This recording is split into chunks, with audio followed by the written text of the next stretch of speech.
What's up, Joe? What's up, everybody? This is Jeff Fannell, Sports360, and I'm here with our co-host, Rob Duran. Rob, what's up, man? How you doing? What's going on, Jeff? How's it going, Hey, man? man. I'm doing okay, man. We're sitting here, man, and it's Super Bowl weekend. And so we got a lot to talk about in terms of the Super Bowl, and I'm excited about it, man. How you feel about it? I'm very excited. We have the GOAT and possibly a guy who can become a GOAT at some point if his trajectory continues where he is. So I'm hoping for a great Super Bowl, man. So am I. I mean, it's funny you talk about Tom Brady as the GOAT, and I think he is. I mean, I know that in some of these other sports we have, like especially in basketball, a lot of talk, a lot of controversy about who's the GOAT. Is it Michael Jordan? Is it LeBron? And quite frankly, I don't think it's just down to those two guys. But in any event, in basketball, there's a lot of discussion about who's the GOAT. I don't know if there's really much of a discussion to be had in football. I mean, a guy who's gone, this is 10th Super Bowl. Seemed to me, yeah, Insane. he's the GOAT. He's the GOAT. But I saw an article, man. They said that they called Patrick Mahomes baby goat. So I don't, so it's goat and baby goat are playing this weekend. So it should be exciting though.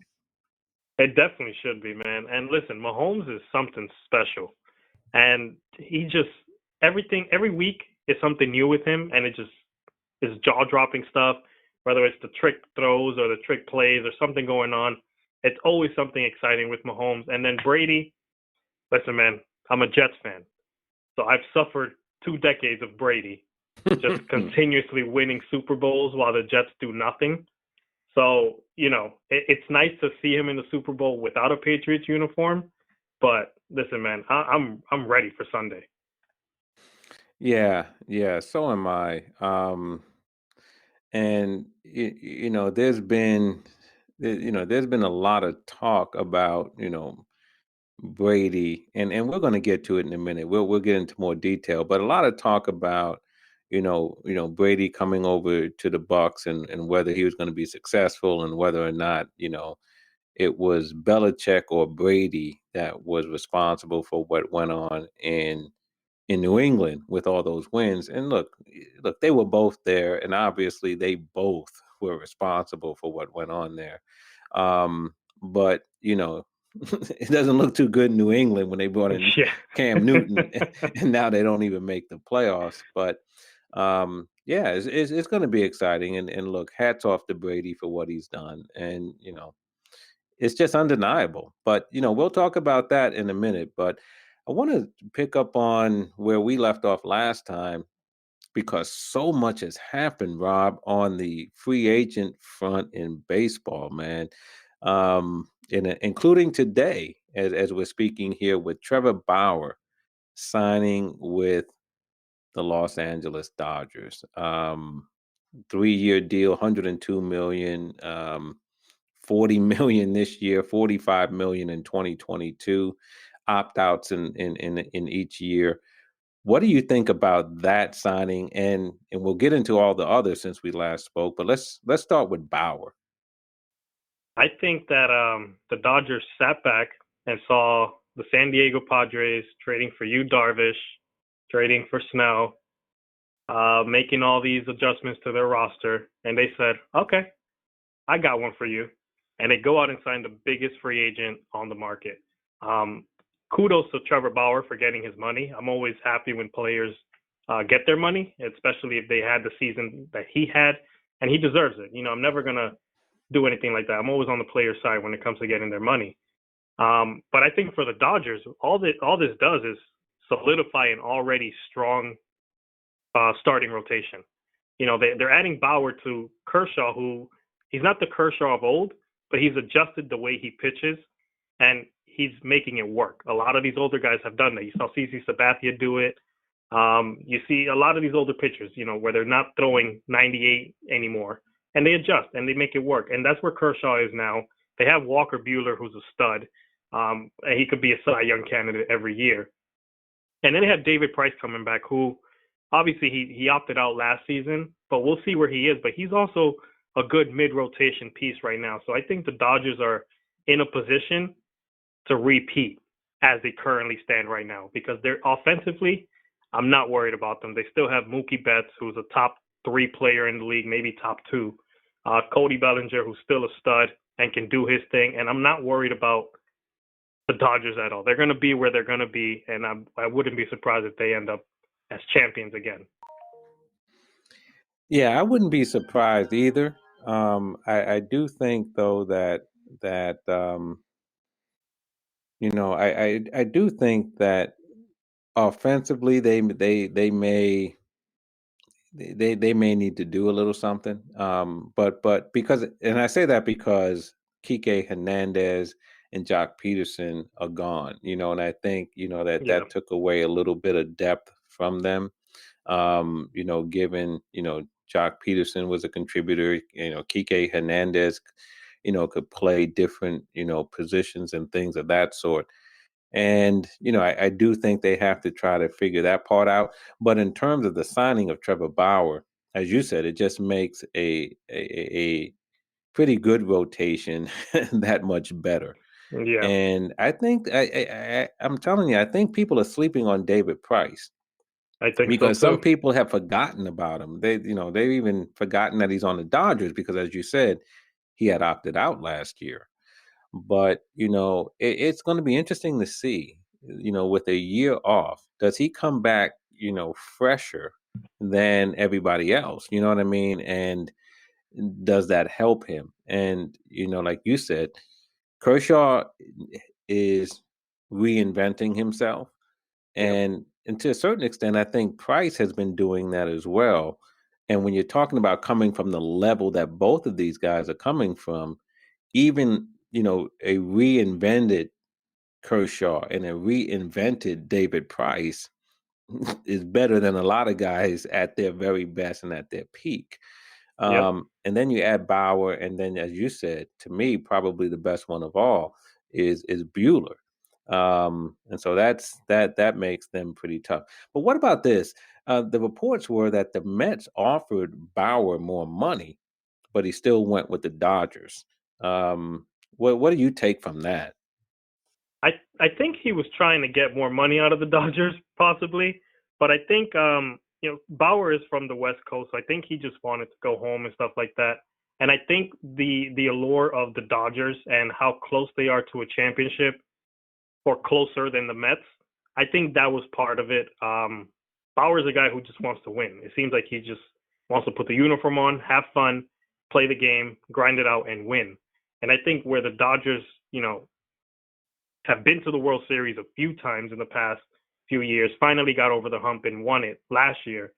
I think all Bauer does is add to that and solidify, maybe his place in finally getting a championship ring. But tough luck for the Mets, because that would have been some crazy rotation. We're talking about the Dodgers rotation, but having Bauer, DeGrom, Stroman, Syndergaard in there when he gets healthy, depending on how well he comes back, that would have been a crazy rotation out in the East with the Mets. Yeah, and I've said it before, and I'm going to say it again. And I'm a Mets fan. Other people know I'm a Mets fan. Um, I didn't want I didn't want Bauer. I'm gonna tell you the truth. I'm just telling you. I think he's too much of a loose cannon, and That he again, definitely is. yeah, Yeah. and you know, I could be overplaying it some, but I think the Mets will be okay. Yeah. I think the Mets will be okay. But as far as Bauer is signing, like you said, I'm happy for him. I'm happy for players going out there and getting their money. And so that's one of the big signings, obviously, the biggest free agent name out there, especially among the pitchers.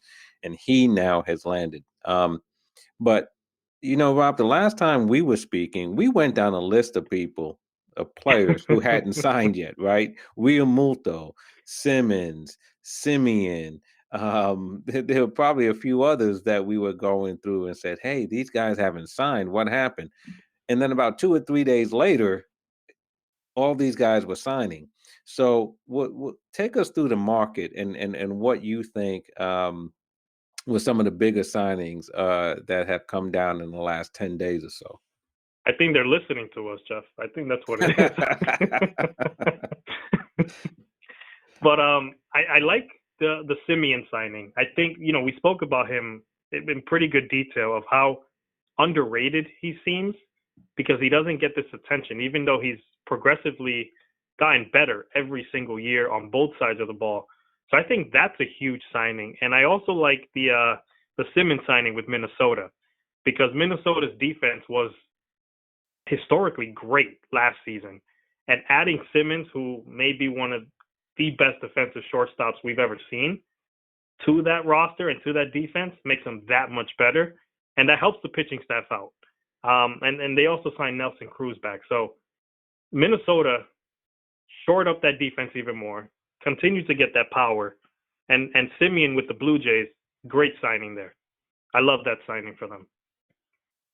Yeah, I mean, I think that's that just adds to what's going on there. Because Springer had signed shortly before that, and Yep. they've made some other moves. I mean, they brought in Robbie Ray, they brought in Kirby Yates, for the back end of the bullpen, and so definitely Toronto has been very very busy in this off season. But yeah, Simmons signing is I think is also a good one for Minnesota. What about Real Muto returning to the Phillies? I don't think that was a surprise. It didn't seem to me that he really had a market that was developing. I mean, he got a good contract from the Phillies, but um, it seemed to me that one was sort of a no-brainer, that the Phillies really had to bring him back. Yeah, and I think it was kind of they had to. They had no other option, especially at catcher, because he's one of the best catchers in baseball, if not the best at this point. And I'm kind of surprised, not that he signed, but more that he didn't have more of a market out there. The Mets were quick and scooped up James McCann, called that a day, solidified their catching position. Who really they were the only team that was rumored to be interested in him and Real Muto. So the fact that there wasn't really much going on with his market was a little shocking considering his stature and the position he plays, a premium position in the game. But yeah, it seemed like a no-brainer that he would end up with the Phillies again, and it's just the biggest surprise for me was that he didn't have much of a market. Yeah, yeah, but again, he made out okay overall. I Yeah, think what his deal is $105 million or something like that, and so yeah, he made out pretty well. Um, it would seem to me that what's still kind of left out there in terms of the bigger name free agents. Because one guy we mentioned last time who has not signed yet is Marcelo Osuna. And hmm now there are some rumors that he may return to the Braves. One of the things we talked about last time was the potential for universal DH. That seems to be out the window, right? yeah, There have been some talks between MLB and the Players Association about universal DH, expanded playoffs, a shortened season, and some other things. And as of right now, none of that seems to um, be something that's going to happen. Now, anything can change, but there won't be a universal DH. It doesn't seem that way. And so Asuna might be going back to the Braves, but if there's no DH, that's going to be interesting because they're going to have to put him out in the field. And I think he's yeah, serviceable, but they won't have the flexibility of having his bat in the lineup every day because sometimes they're going to have to just give him the day off from playing the field. Um, so, we have Asuna that's still kind of out there. Justin Turner is still out there. Jackie Bradley Jr. And I think now you're going to start to see some of these players start to sign. yeah. The Mets, have been rumored with Bradley Jr. and so forth. So I think you'll start to see some of these players now start to sign, especially because pitchers and catchers are going to be reporting real soon. Very soon, yeah. And I think we'll also see maybe the starting pitcher market kind of pick up again. The Odorizzi's still out there. Yeah. Guys like that, they'll probably start picking up now that Bauer finally signed. I'm sure that was a domino waiting to fall. But yeah, man, there's Jackie Bradley Jr. I'm kind of surprised he's still out there because he's not a huge bat, but defensively he's really good and he's serviceable out there offensively. Um, it's tough. Justin Turner, maybe he ends up back with the Dodgers on a 1-year deal type thing. Maybe they're waiting that out. But I want to go back to Osuna because that's a very interesting dynamic there if he does end up going back to Atlanta. Because like you said, they're going to lose that bat, a couple times a week, maybe late in games, 6th, 7th inning for a defensive replacement, something like that. Because it's hard to take his bat out the lineup completely, but they may be forced to do so and just lose that power, halfway through a game, depending on the situation. So it's going to be tough, but hopefully we'll see a lot of these guys start to sign soon, and especially, like you said, with pitchers and catchers reporting very, very soon. Yeah. Yeah.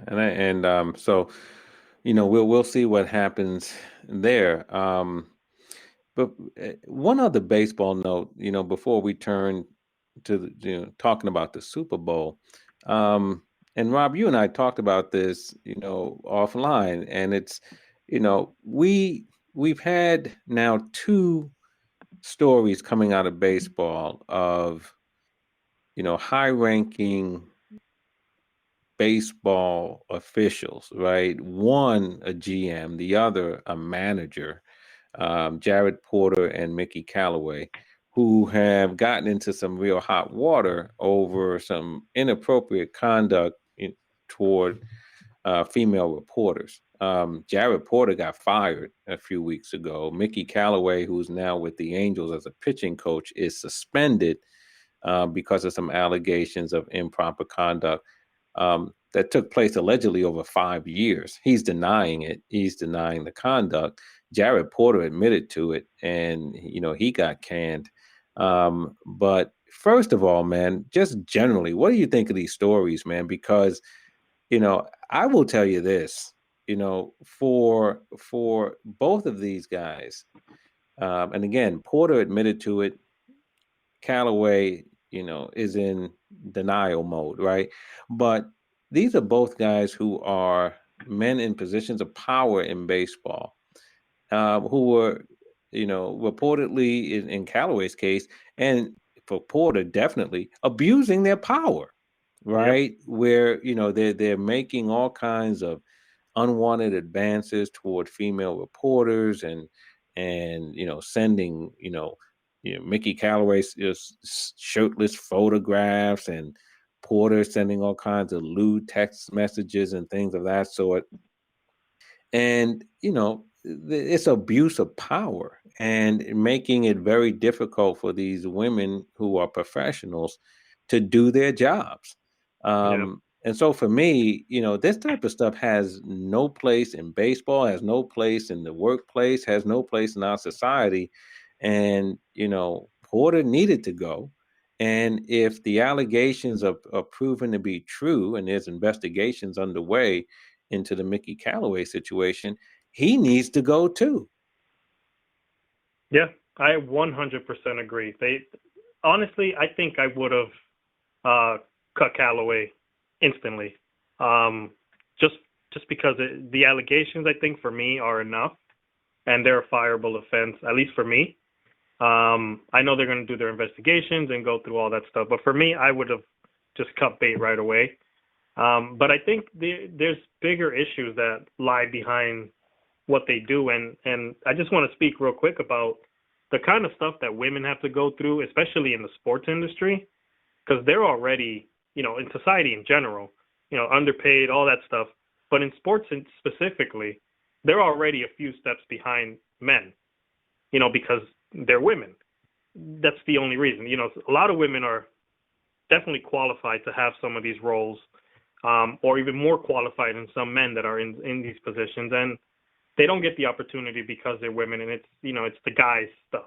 Sports is a guys thing kind of stuff. So I think the fact that they have to already go through that obstacle, and then in the realm of having to prove themselves more than they should and trying to get these positions and do their job and do it well, they have to deal with stuff like this. And it's unfortunate that women have to go through all this stuff because they already have it hard enough just trying to make it to where they want to be, but then to be held back by this, because that's the other thing too. The women that are reporting it, I give props to them because it's courageous to do so. But now they're looked at as, as victims, and it's kind of setting them back in a way because now this is tied to them forever.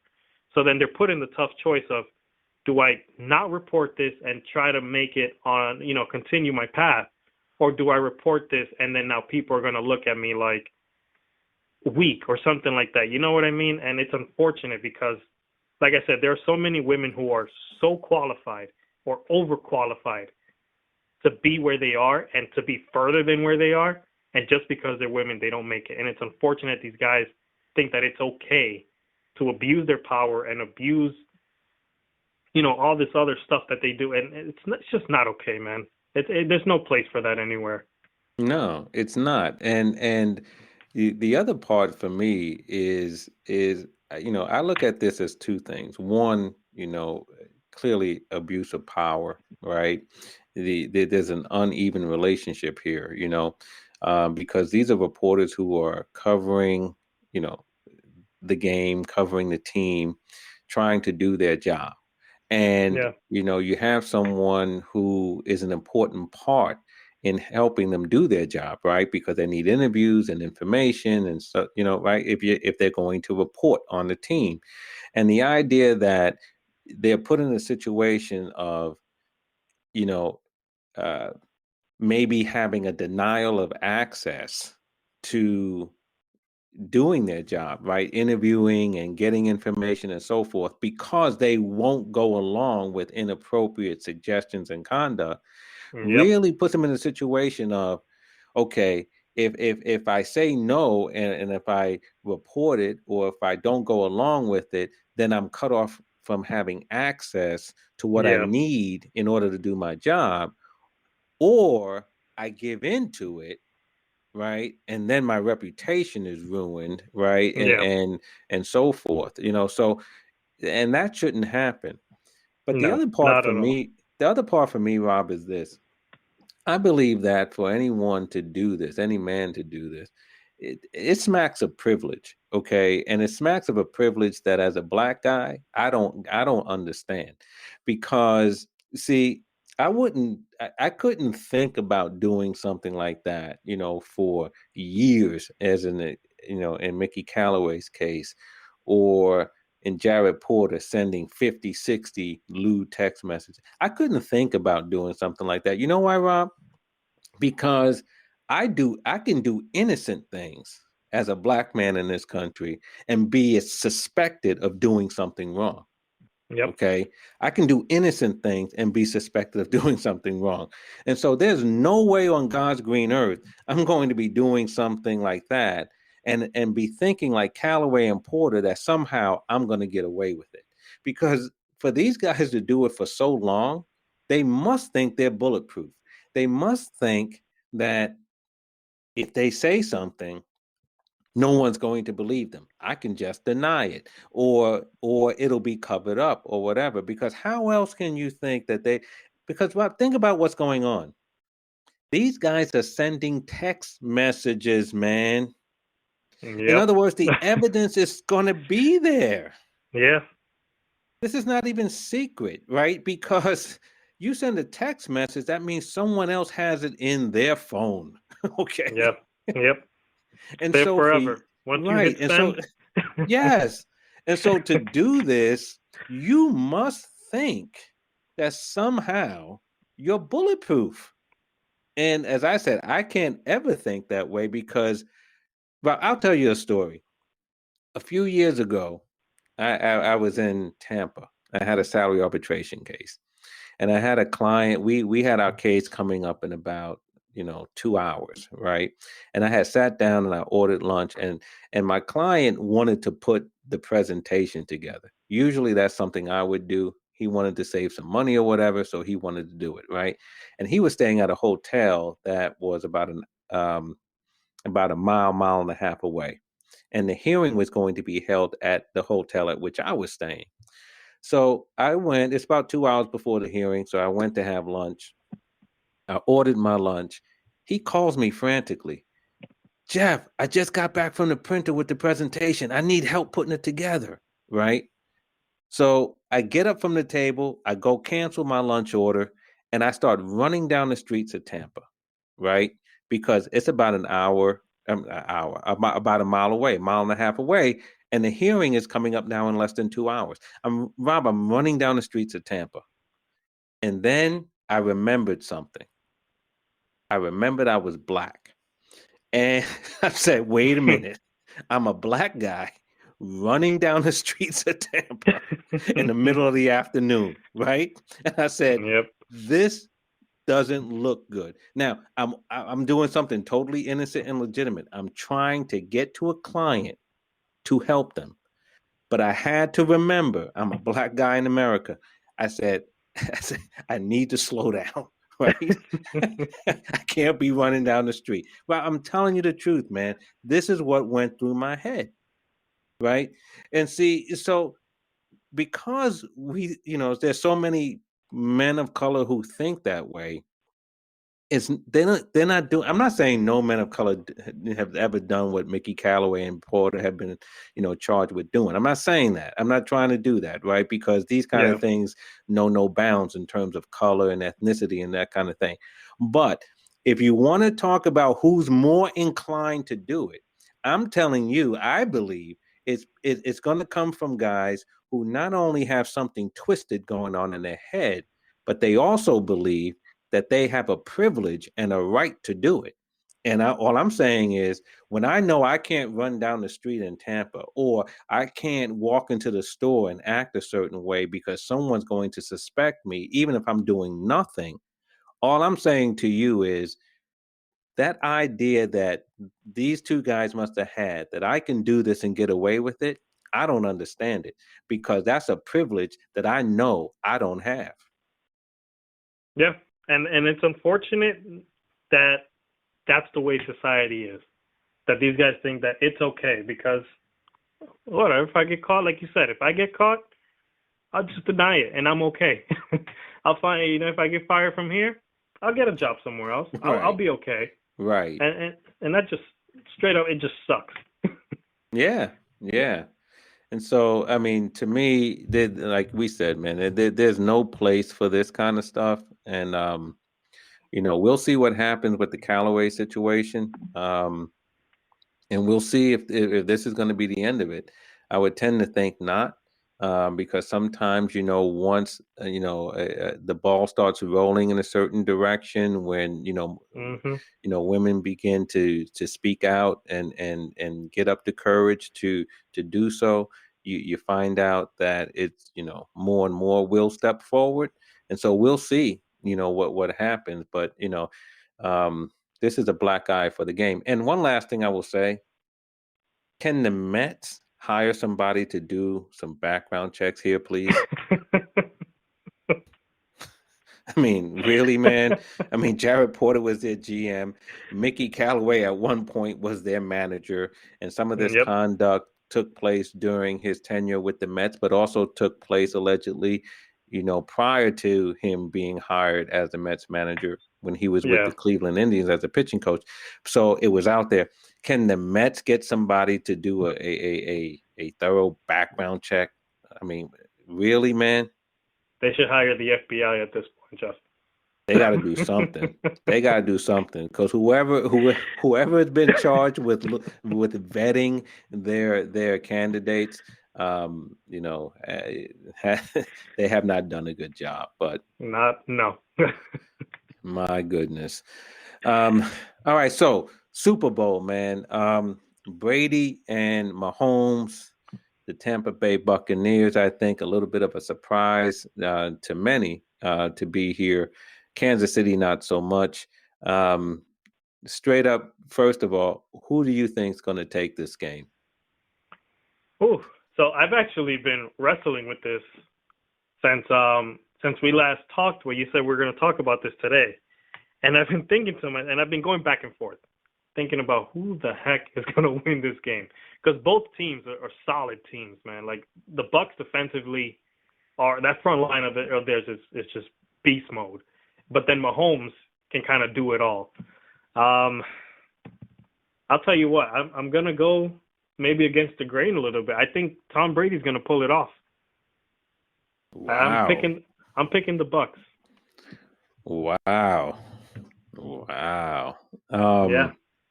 Yeah, I mean, look, it's going against Tom Brady or, picking against him is sort of like picking against LeBron, Yeah. because, LeBron always just seems to find a way to win. And Brady, obviously, the biggest winner in NFL history. Brady's 43 and he's still doing it, right? He's here in his 10th Super Bowl. And so, look, to pick Brady is not, nobody can fault you for that, but I will, because I think there's no way in the world that Patrick Mahomes is losing this game. I was talking to somebody just yesterday, Rob, and I told them if I'm playing anything on earth, I don't care what the game is, I would want Patrick Mahomes on my side. That's how special that guy is to me. I mean, we could be playing something he's never played before. We could play cornhole. We could play ring around the rosy. We could play whatever. If we're playing a game, I would want Patrick Mahomes on my side. That guy just seems special, man. And so, yeah, I can't blame you for that. Yeah, so I'm going with Patrick Mahomes. I think beyond the two quarterbacks here, I think Tampa Bay's defense is a bit more stout than Kansas City's. And I do think Kansas City has some question marks on their offensive line because so many guys are out, but Kansas City's firepower is greater than Tampa Bay's. And I think a big key for Tampa is going to be to keep Mahomes off the field as much as possible. Yeah, and even if they were able to do that, I didn't see too much of the Buffalo game with Kansas City, but what I did see was that they were down, I believe it was 10-0. Kansas City was down. And I go back to the TV and all of a sudden they're up. And I think it must have been 10 minutes later. And not 10 football minutes. I'm talking about 10 real-time minutes later. They're up. So they can score so quick. It's insane how quick they can score. And a lot of it is their receivers are, I don't know if there's a team that has more weapons than the Chiefs offensively, and maybe the Bucks are one that you can rival with, with Evans and Gronk and all these other guys there. But Tyreek Hill is, I don't know if anybody on the Bucks defensive back, if any defensive back can stop Tyreek Hill. I doubt it. I don't think anybody can. But my God, the quickness of how they score, how efficient they are is what's scary. Yeah. I mean, I think that's right. And that's why I think trying to keep them off the field, but your point is keep them off the field all you want. They can score quickly, right? They don't need much time. And that's a fair point. I think though, the matchup up front is going to be interesting. Because, again, with the Kansas City offensive line, sort of a makeshift at this point, and the ability for Tampa to create some pressure both inside with Sue and others, and then on the outside, Jason Pierre-Paul, is still, showing that he knows how to get to the quarterback. And I think that's going to be, an interesting thing to see. But having said that, Mahomes is quick and he's elusive too. And if you don't get him, you know what I mean? And if you have to bring an extra player, especially to try to put pressure on him, then that just exposes you, in the passing game, right, to a guy like this, and to, the play calling of the Chiefs. So it's going to be a chess match in a lot of ways, with the Tampa Bay defense trying all they can muster to slow down, because you're not going to stop them, but to slow down No. this offense. Yeah, it's going to be a big Todd Bowles versus Eric Bieniemy type Super Bowl, and it's two high-powered teams. Both on both sides of the ball. They're just. I'm hoping for a good game. I hope this isn't one of those games that, it's hype on paper and then turns out one of the teams wins 50-17 kind of thing. Yeah. I'm kind of hoping for a close game. I mean, the last time they played, I think it was like 27-24, and the Chiefs took it. So I'm hoping for something similar. I don't think it's going to be too much of a defensive game in terms of scoring, but I'm hoping for a good game. I want to see it go down to the wire, and I want one of these guys, whether it's Mahomes or Brady, to have the ball with the game on the line at the end. That's all I'm asking for. Well, yeah, I tend to think that it's not going to be that way. I think by midway in the fourth quarter, if not at the beginning of the fourth quarter, this game's going to be over. I think Kansas City is going to put a whooping on them, because here's the thing. I didn't even mean that to be funny. It's just point of fact. I think they're going to put a whooping on them. But here's the thing, Rob. I mean, I was really interested in the coverage of the Tampa Bay Green Bay game. And how you had a lot of the reporting after the game gushing over Tom Brady. Tom Brady's done it again, 10 Super Bowls. He's taken Tampa there, all the rest of it. And look, he deserves, a lot of props. But let's be honest. Homeboy threw 3 interceptions he in did the not play second that good. half. Okay. He threw 3 interceptions in the second half. And if it wasn't for, for me, an inept Green Bay defense who couldn't stop, when they knew the run was coming and couldn't stop the run, Yep. and that last drive. And if it wasn't for the questionable call of the coach in not letting Rodgers go for it on 4th and goal. And I know they're at the 8 or the 9-yard line, but you know what? You don't get it. They're pinned down there, and you still got the 2-minute warning, and you still got your 3 timeouts. So from a field position standpoint, why go for 3 and then kick the ball off, and they can get the ball at the 25 at the very least, or maybe even the 30 or the 35? Why not go for it? Maybe you get the touchdown. If you don't, they're pinned, right? So I don't know why they did that.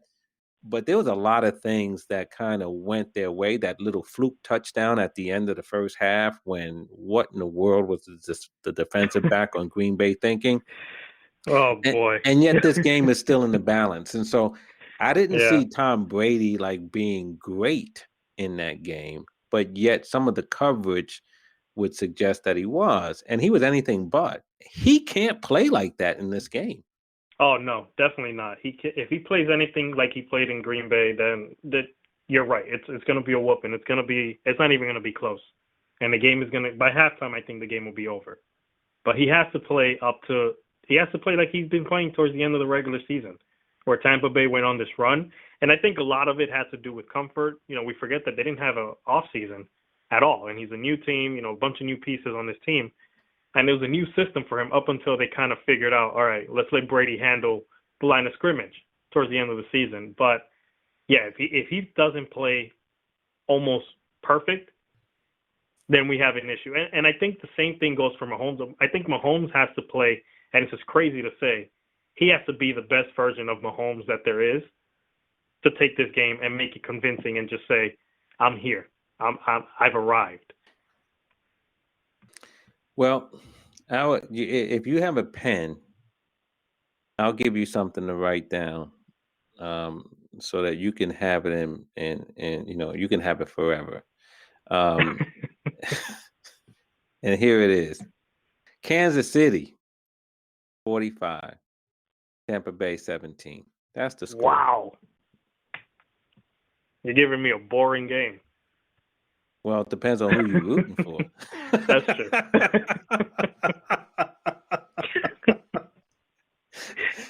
Wow. 45-17.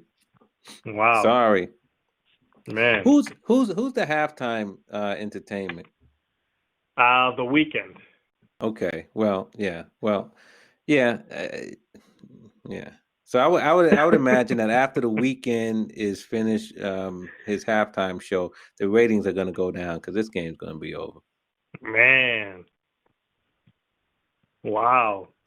I was 45-17. Put it down. I I was thinking more somewhere, I don't, maybe 24-27 like the last time. Maybe, I don't know, maybe a little bit more. But wow, you're calling a blowout here. Yeah, but I think yeah. I'm sorry, man.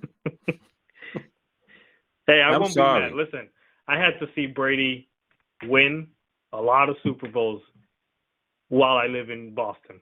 So it is what it is. Yeah, and here's a thing though that I believe that I can envision, and that is that the Chiefs get up and Tampa has to throw the ball a lot more than they want to, and if Yeah. that happens, then that's just trouble. That's just trouble. And I know Brady is because Brady now is about short and mid range. You know what I mean? For Yeah. the most part, Yeah. that's what he's looking to do, and his guys got to get some yards after the catch.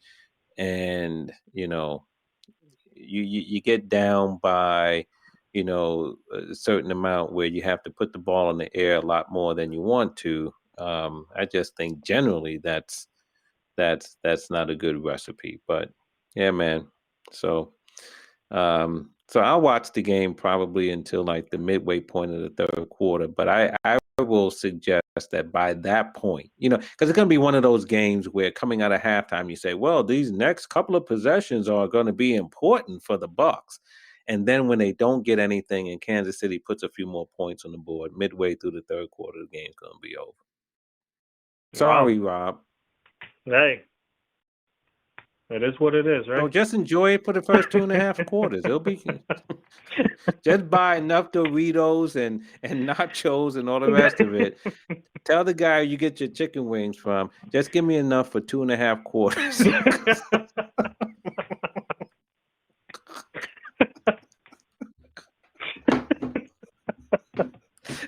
Because that's all you're going to need, bro. Just for 2.5 quarters.